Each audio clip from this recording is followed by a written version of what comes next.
Bersama lagi dalam Ruang Bicara yang dibawakan kepada anda tentunya di Bernama TV, dan hari ini kita memilih satu lagi topik yang saya kira cukup penting sebenarnya untuk kita sembang-sembang bersama dengan seorang tetamu yang cukup istimewa yang sudah pun berada di studio Ruang Bicara ini bersama dengan saya. Marilah, topik yang kita pilih hari ini di Ruang Bicara ialah proklamasi darurat dan berita tidak benar COVID-19. Dan tetamu yang sudah pun berada bersama dengan saya, kita ingin mengucapkan selamat datang semula kepada yang berbahagia Encik Zulkarnain Muhammad Yassin yang merupakan Ketua Pegawai Kawal Selia di Suruhanjaya Komunikasi dan Multimedia Malaysia ataupun MCMC. Jadi Encik Zul, apa khabar? Khabar baik, alhamdulillah sihat. Jadi kita nak bercakap tentang satu topik yang saya kira cukup penting sebenarnya untuk kita war-warkan kepada rakyat Malaysia. Baiklah, bila kita bercakap tentang isu ini bagi saya cukup menarik lah. Kita pun tahu baru-baru ini kerajaan telah pun mewartakan apa yang disebut sebagai pelaksanaan ordinan darurat kuasa-kuasa perlu dalam kurungan nombor 2 2021. Jadi apa pentingnya sebenarnya ordinan ini diperkenalkan oleh kerajaan sebenarnya? Apa yang ingin dicapai? Apa yang ingin kita capai, terima kasih ya. Dan apa yang ingin kita lihat dalam pewartaan ordinan darurat kuasa-kuasa perlu nombor 2 ini adalah bagaimana kita sekarang ini kita berada dalam tempoh darurat. Apa yang kita depani sekarang ini, satu adalah pandemik COVID-19. Tetapi pada masa yang sama juga kita berdepan dengan infodemik, lambakan maklumat, berita dan sebagainya. Jadi ini adalah dua perkara yang kita sedang tangani. Jadi kalau kita lihat dalam menangani COVID-19, beberapa perundangan SOP telah dibangunkan dan kita dapat lihat bahawa intervensi dalam bentuk perundangan dikuatkuasakan. Kita dapat lihat kesan kelok pandemik itu semakin menurun. Dan kalau kita lihat memang ada spike, tetapi kita teruskan dengan pematuhan SOP dan juga mengenakan tindakan undang-undang terhadap mereka-mereka yang tidak mematuhi SOP, terutamanya pemakaian pelitup muka, penjarakan sosial dan sebagainya. Jadi ada intervensi perundangan yang disandarkan untuk menguatkuasakan SOP yang telah dibangunkan bagi memastikan semua rakyat Malaysia selamat, terlindung. Begitu juga COVID-19 dapat ditangani dengan baik. Tetapi pada masa yang sama kita juga baru menerima vaksin dan sangat penting dalam satu elemen penting dalam menangani COVID-19 ini adalah pengambilan vaksin. Dan apa yang berlaku sebelum ini adalah terdapat banyak berita-berita yang tidak sahih, tidak benar berkaitan dengan vaksin COVID-19. Dan kita lihat bahawa terdapat banyak teori-teori konspirasi. Jadi ini boleh merencatkan perancangan kita untuk memberi vaksinasi kepada rakyat Malaysia. Jadi ini kita lihat perlu ditangani. Jadi apa yang kita bangunkan adalah supaya dalam keadaan masyarakat lebih rasa keyakinan selamat dan terlindung dari segi penyebaran berita-berita tidak benar. Jadi kalau kita lihat, itu satu aspek berkaitan dengan COVID-19. Selain daripada itu, ordinan ini juga terhad kepada dua perkara, iaitu COVID-19, berita-berita tidak benar berkaitan dengan COVID-19. Yang kedua adalah berkaitan dengan proklamasi ataupun proklamasi darurat itu sendiri. Jadi kita lihat kerana apa? Apabila banyak berita-berita tidak benar tentang kenapa proklamasi ini diperlukan, kenapa darurat diperlukan. Jadi perbincangan di situ akan menimbulkan keresahan. Dari segi aspek yang penting adalah bahawa hak-hak rakyat itu dinafikan.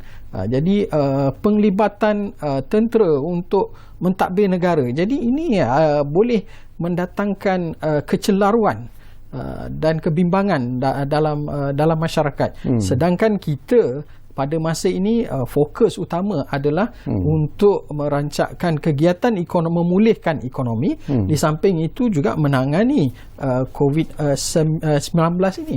Jadi sebab itulah apa yang kita perlu lakukan, perlu ada intervensi undang-undang bagi mengekang berita palsu ini.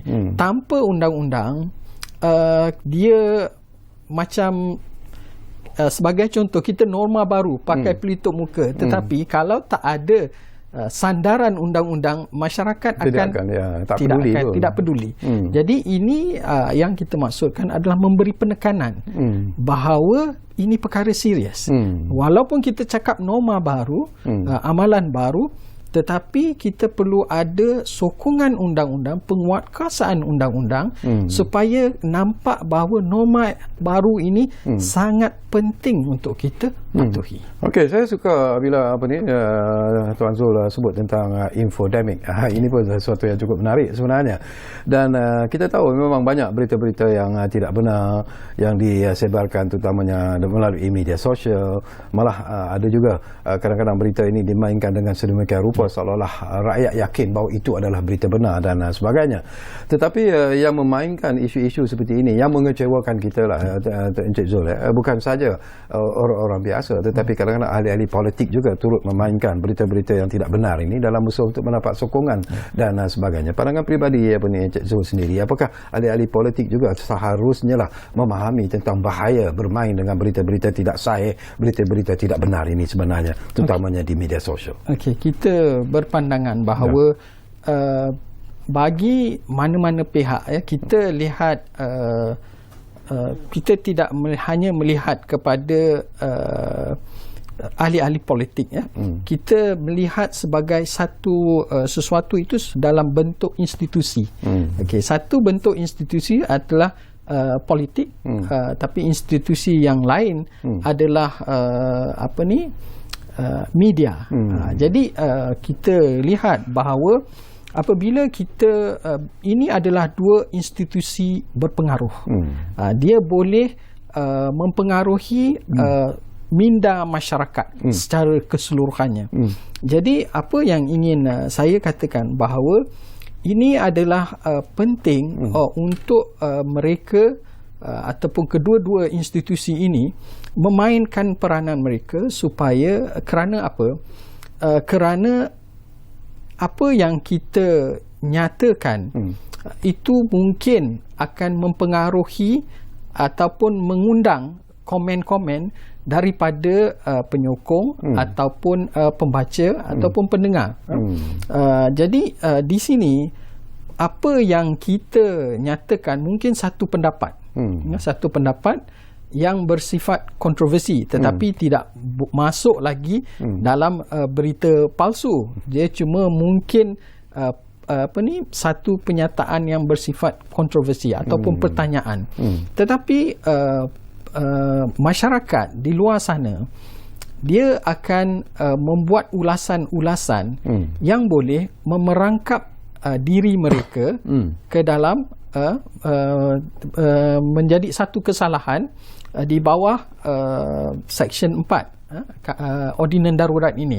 Apa yang saya maksudkan di sini adalah sebagai contoh, kita membuat petikan sesuatu yang bersifat anekdotal, yang belum tentu sahih.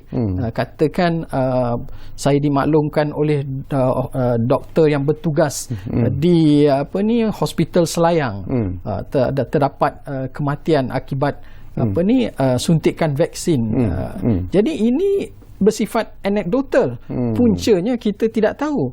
Jadi ini yang kita lihat bahawa bahayanya apabila kita mengeluarkan sesuatu kenyataan, orang akan petik cerita-cerita yang bersifat anekdotal. Dan satu lagi perkara yang kita nyatakan ataupun ingin saya tegaskan di sini bahawa sebagai contoh terdapat laporan berita sensasi yang tajuknya ataupun headline-nya mengelirukan. Mengelirukan.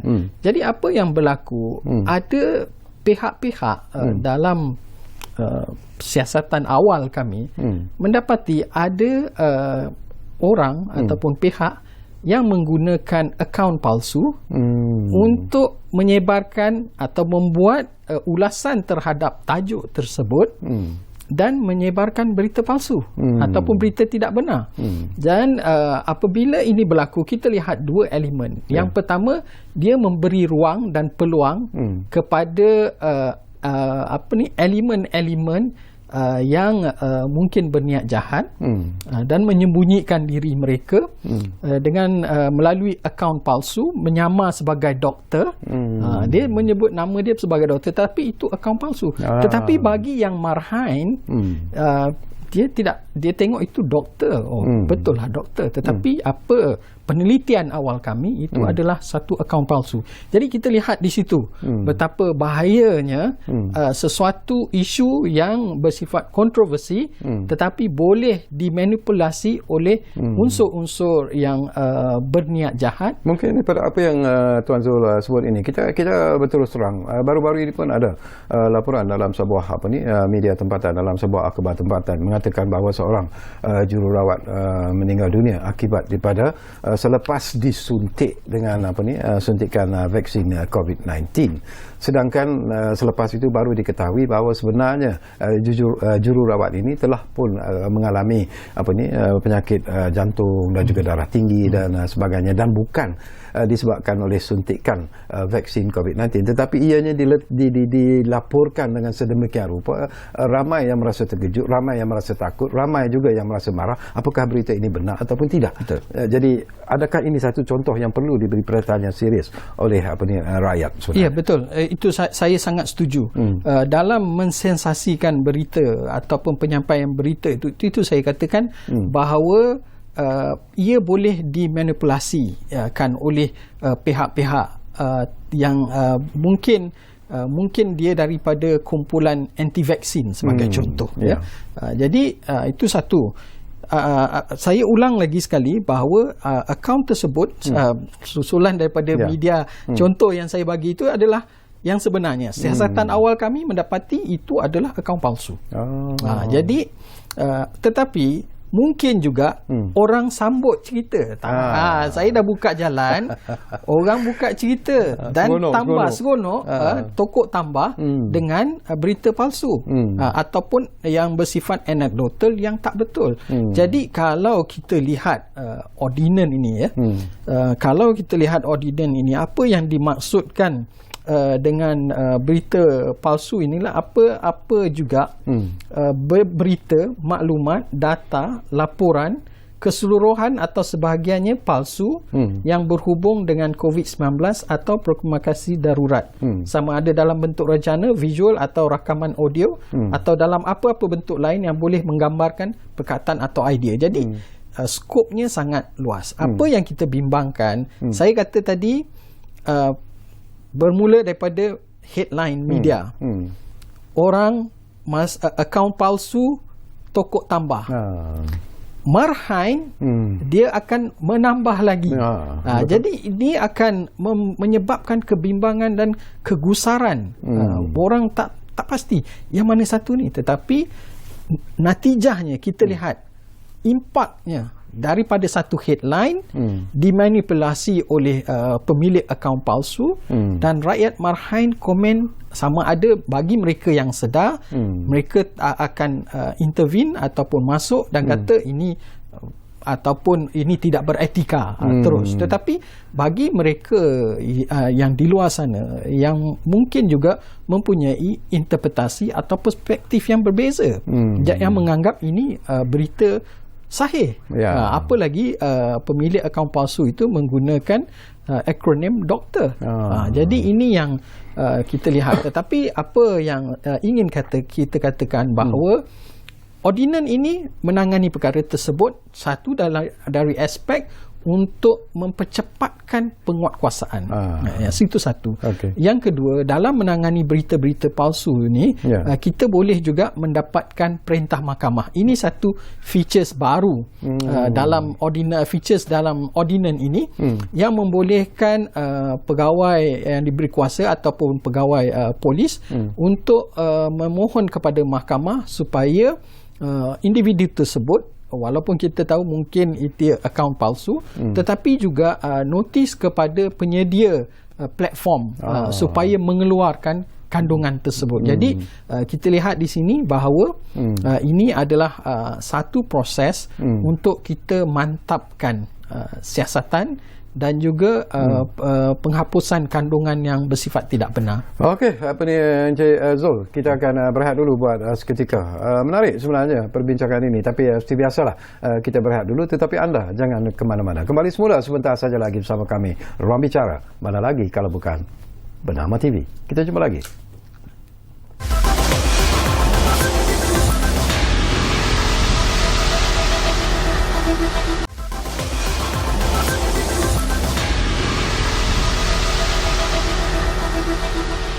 Baiklah, kita kembali semula ke Ruang Bicara. Ini masih lagi kita bercakap tentang proklamasi darurat dan berita tidak benar COVID-19, dan tentunya kita masih lagi bersama dengan tetamu yang berbahagia, Encik Zulkarnain Muhammad Yassin, iaitu Ketua Pegawai Kawal Selia di Suruhanjaya Komunikasi dan Multimedia Malaysia ataupun MCMC. Satu yang menarik, sejak ordinan ini diperkenalkan, ada yang menganggap bahawa ianya seolah-olah satu tindakan daripada pihak kerajaan untuk menyekat kebebasan bersuara rakyat. Betul atau tidak? Itu satu tanggapan yang tidak tepat. Saya akan ulas perkara ini dalam kita melihat perspektif. Mungkin bagi proponent of kebebasan bersuara ini, mungkin mereka mengatakan bahawa undang-undang ini, ordinan ini bersifat drakonin dan menyekat kebebasan bersuara. Tetapi kita sedia maklum bahawa kebebasan bersuara yang dijamin dalam perlembagaan boleh dibataskan oleh undang-undang. Dan apa-apa juga, terutamanya dalam tempoh darurat ini. Dan kita harus maklum bahawa kuasa ordinan ini terhad kepada sehingga peristiharan darurat tamat. Dan mungkin seperti diperuntukkan di dalam perlembagaan artikel 150, ia berlangsung hingga boleh dilanjutkan hingga 6 bulan. Tetapi jika parlimen bersidang, ordinan ini perlu dibentangkan di parlimen. Itu satu sudut pandang. Tetapi apa yang mereka ataupun apa yang saya katakan, kebebasan bersuara itu bukan satu lesen untuk kebebasan berbohong. Menarik. Kebebasan bukan kebebasan untuk berbohong dan untuk apa-apa tujuan sekalipun. Itu satu aspek. Tetapi mereka tidak dapat melihat perspektif yang lain bahawa kita dalam ruang lingkup kerangka kerja ordinan ini ada aspek perlindungan. Aspek perlindungan yang kita maksudkan di sini adalah ia melindungi kita daripada jadi mangsa penipuan. So kita lihat bahawa apabila berlakunya COVID-19 bermula dengan scammers penjualan pelitup muka. Banyak berlaku penipuan pelitup muka. Itu. Kemudian apabila vaksin berada di pasaran ataupun telah sedia, ada pula yang jual vaksin dalam talian. Itu satu aspek. Yang ketiga adalah aspek perlindungan data peribadi. Apabila ada pendaftaran untuk vaksin ini, terdapat juga laman-laman sesawang palsu yang meminta kita daftar untuk dapatkan COVID-19. Kononnya laman sesawang itu daripada Kementerian Kesihatan.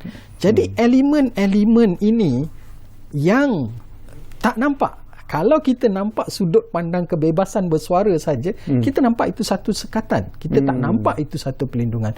Tapi ada elemen-elemen pelindungan di situ yang diterangkumkan dalam ordinan ini. Kenapa kita tidak pandang sudut pandang pelindungan yang diberikan undang-undang? Jadi saya ingin tekankan lagi bahawa apa yang dimaksudkan dalam pelindungan daripada ordinan ini disalah gunakan, kononnya akan disalah gunakan. Di sini ada kita lihat bahawa terdapatnya unsur elemen pentadbiran perundangan dari segi peranan mahkamah. Jadi dalam satu aspek seseorang itu boleh memohon kepada mahkamah untuk melindungi ataupun membuang kandungan. Kita jangan lihat aspek kerajaan sahaja, tetapi kita harus lihat aspek individu dan juga aspek perniagaan. Kita harus lihat aspek itu juga, kerana individu dan juga organisasi yang mungkin difitnah dari segi sebagai contoh pasaraya ini pekerja-pekerjanya COVID-19 sebenarnya tidak berlaku. Jadi apa pelindungan kepada organisasi perniagaan tersebut? Dia boleh mendapatkan perintah mahkamah supaya kandungan itu dihapuskan. Itu satu. Dan bagi mereka yang tidak berpuas hati dengan sesuatu perintah yang dia keluarkan oleh mahkamah, beliau juga ada peluang untuk mendapatkan perintah mahkamah untuk mengetepikan perintah tersebut. Jadi ada proses imbangan di situ, check and balance, kerana kita tidak menafikan hak untuk mendapat perlindungan ataupun penguatkuasaan hak kita, menguatkuasakan ataupun dapatkan remedy daripada mahkamah. Dan peranan mahkamah itu sebagai semak dan imbang ada. Dan selain daripada itu, kita ada yang mengatakan ini memberi peluang kepada pihak polis untuk menangkap individu semasa sekatan jalan raya kerana disyaki menyebarkan berita palsu. Itu tak betul. Bukan kuasa itu. Sebenarnya dalam pelaksanaan ordinan ini mesti ada, pertama adalah laporan polis ataupun aduan kepada SKMM. Yang kedua, berita itu mesti disahkan oleh pegawai pengesah. Jadi baru boleh siasatan ataupun dilakukan, sama ada pihak polis ataupun pihak MCMC. Jadi di situ ada unsur-unsur ataupun elemen-elemen untuk memastikan bahawa apa-apa juga kuasa yang diberikan di bawah ordinan ini tidak disalahgunakan.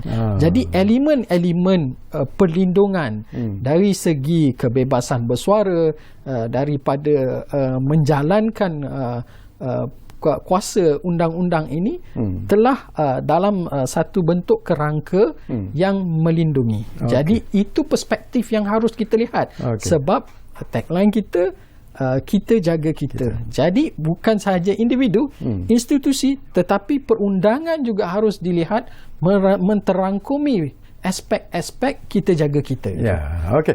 Sayang sekali Tuan Zul, masa mencemburui kita sebenarnya. Macam saya katakan, setengah jam tak cukup sebenarnya untuk kita bercakap tentang isu yang menarik seperti ini. Tapi tak apalah, mungkin di lain masa kita akan dapat bersama lagi Tuan Zul. InsyaAllah. Kerana banyak lagi persoalan yang ingin saya kongsikan bersama dengan Tuan Zul bila kita bercakap dengan berkaitan dengan topik ini. Tapi apapun, kami mengucapkan terima kasih. Saya rifakan, ada juga pemanggil sebenarnya yang cuba memanggil untuk bertanya sesuatu, tetapi mungkin masa itu tidak memberi kesempatan ke arah itu. Tapi insyaAllah di masa-masa yang akan datang kita akan bersama lagi dengan Encik Zulkarnain Muhammad Yassin yang merupakan Ketua Pegawai Kawaslia di Suruhanjaya Komunikasi dan Multimedia Malaysia, MCMC, di masa-masa yang akan datang. Kita jumpa lagi insyaAllah.